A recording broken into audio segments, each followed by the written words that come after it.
प्यार किया बदनाम हो गए, चर्चे हमारे सरेआम हो गए।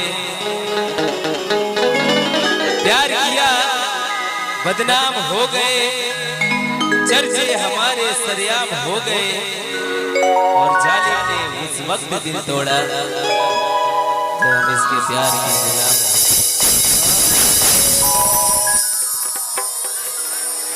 विशाल भैया के भाव बड़ा प्यार दुलार से की गाई ना, थोड़ा सा आवाज बदल लेकिन फिर भी गाने का प्रयास करते हैं,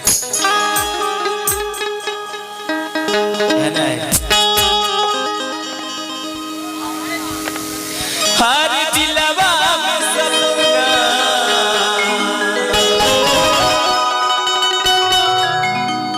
हो गोरिया हो है, दिलवा में सपना, दिलवा में सपना हजार काहे हो। प्यार कवन चीज है, प्यार काहे हो।